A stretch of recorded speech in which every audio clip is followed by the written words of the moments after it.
Good evening and welcome to the Financial Week. I'm Andrew Laidley.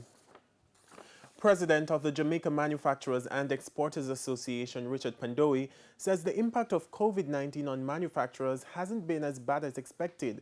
As the year comes to an end, Mr. Pandowi is reporting that the industry has been resilient. I think we have underestimated the size of our economy in many ways, whether the size of the informal economy or what, I don't know. Certainly the remittances they have overperformed. The manufacturing sector has held up pretty well for the most part. The people who have suffered disproportionately have been the micro and small businesses.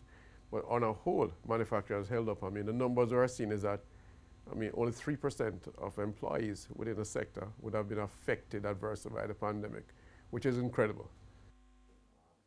Nevertheless, the JMEA president says the island has missed some opportunities to improve the productive sector. Disappointed that in this pandemic we're missing an opportunity to reset the economy.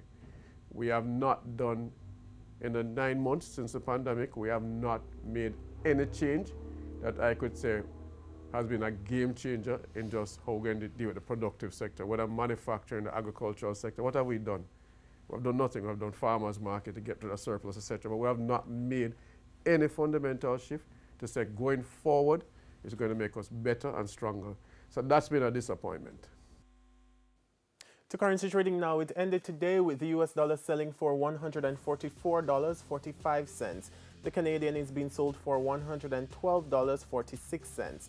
The pound is going for $191, while the euro sold for $176.12.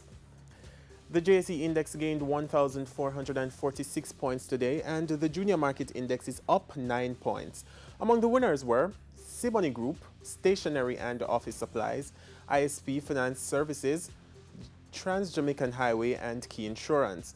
On the losing side were Sterling Investments, Cygnus Credit Investments, Jamaican and US dollar shares, Access Financial Services, and Derrimon Trading.